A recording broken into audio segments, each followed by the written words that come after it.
Thank you so much. Assalamu alaikum, everyone. And aloha nui, aloha kakiyakakako in the language of Hawaii. And good morning, everyone.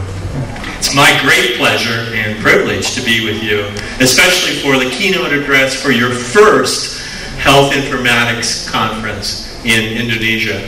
This is a great privilege and a great responsibility, because as I have become known to Anis and we've had many chats, the question is how best to help move the situation in Indonesia regarding health informatics. Where does one begin? So I'm going to try to be very practical today. And I'm going to try to be a little bit controversial, so that you will have some questions perhaps for our discussion after my presentation. Well, I'm an old man. I've been to too many countries. Anis asked me how many countries I've been. Well, the number I think is 78. And the reason is I've been thrown out of the first 77. So it's nice to be here in Indonesia. Hopefully I can stay for a little while. So I would like to try to share with you my experiences in these many countries, on all sides of the globe and in all cultures, to see how best to implement health informatics.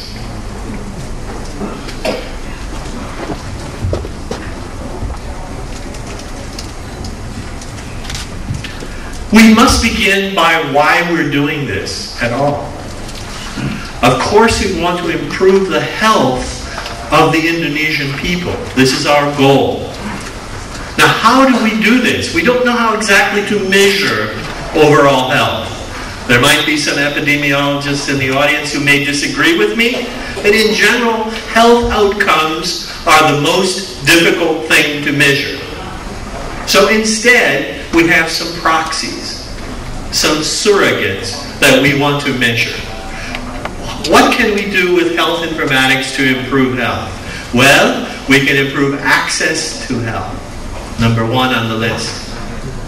We can improve equity of health, so that whether I'm living in Jakarta or Yogyakarta or any of the major cities in Indonesia or in Papua, we can have access to some degree of health services. The equity here is important. What about efficiency? In health services, we waste about 30% of the health budgets of the world because of inefficiency, duplicate exams, poor referrals, bad understanding of quality. So we need to recapture this 30% and make it available for the people of Indonesia. And finally, quality. It doesn't make good sense to have access to good health services, but if their quality is bad. So maybe I have a hospital in my district, but if it's producing bad results, we have not accomplished a lot. So we can improve access, equity, efficiency, and quality. We call this the AEEQ of health informatics. And every one of these is a lecture of its own. But my favorite poster, and I'll be showing some pictures from around the world, is access in the most remote parts of Mongolia. How do we do this? How do we provide this young man and his wife, who was pregnant at the time I met them, with health services so that they can afford to provide to maintain good health. What's in health informatics? It's a huge collection of applications. Some of them are clinical, medical in nature. Others are administrative in nature. And this list is quite large. What happens often in countries is the country will fixate on one of these to the exclusion of the others.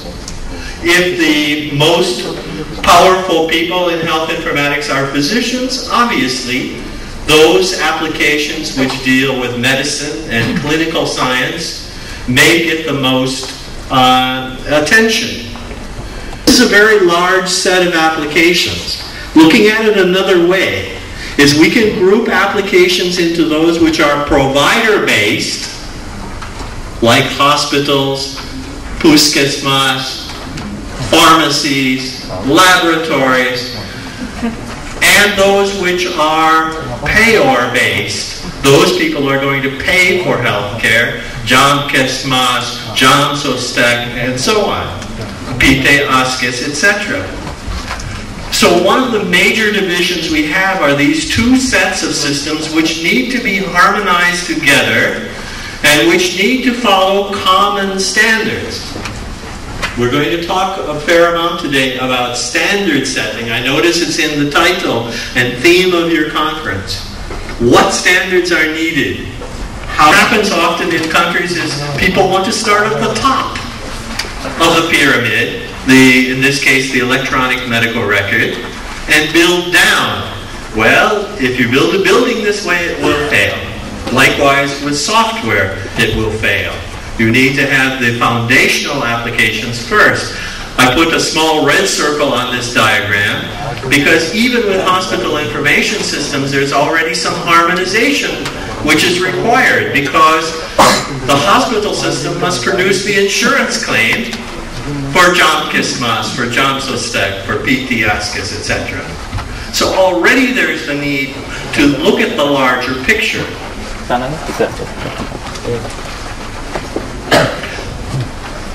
It gets even more complicated when you look at all the other applications of healthcare. From epidemiology, inventory control, and so on, which are shown on this diagram. How are we going to harmonize all of this?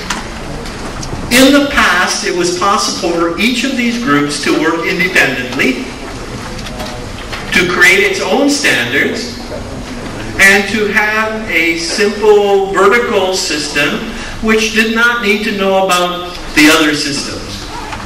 You know, before the internet, most of you maybe are already too young to really appreciate the era before we had the internet, but computers were individual computers. They did their own thing.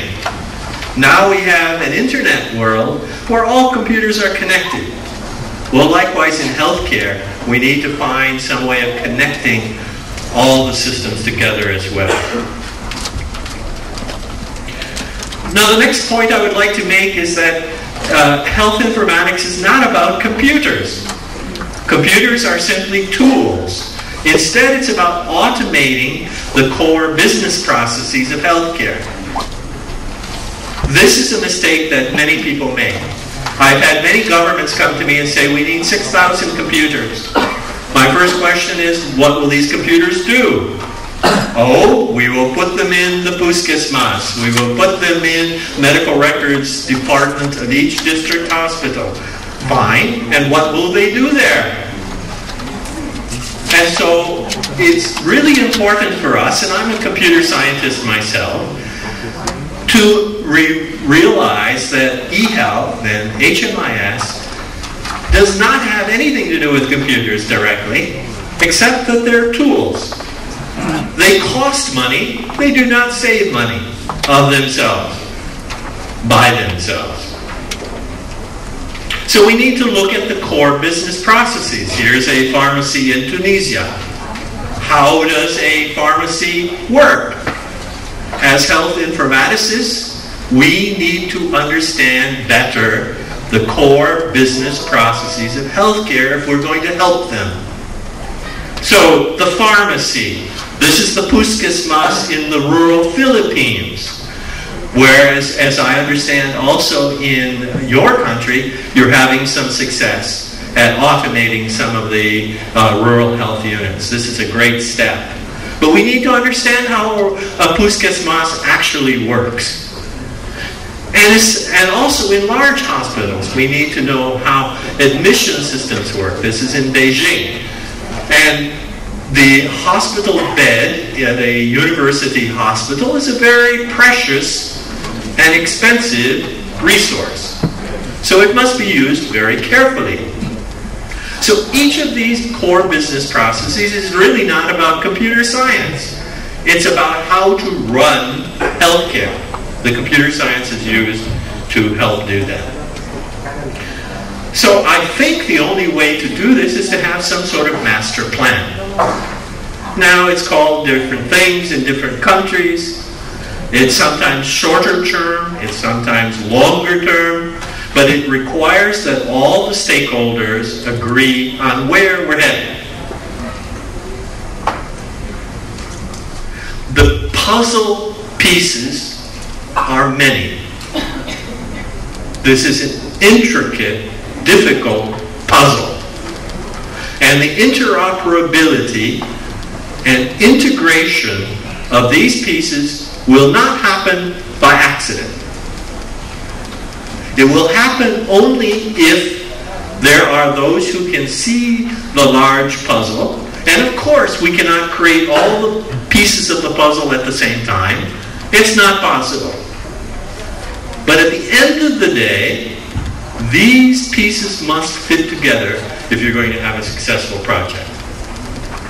And what are the pieces? Well, there are many pieces. Again, as computer scientists, we sometimes fixate on one piece and ignore the others. But we have the obvious hard components, the hardware itself, the software, the networking, etc.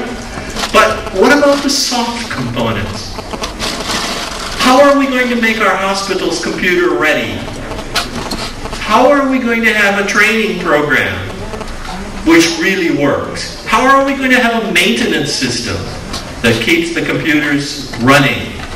How are we going to answer user requests when there are difficulties with the software or questions about the software? So we have a huge number of soft components to deal with and the usual hard components if you're going to have a initiative which is successful.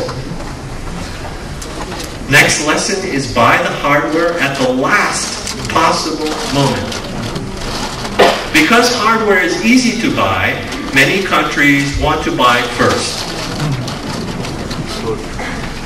Yes?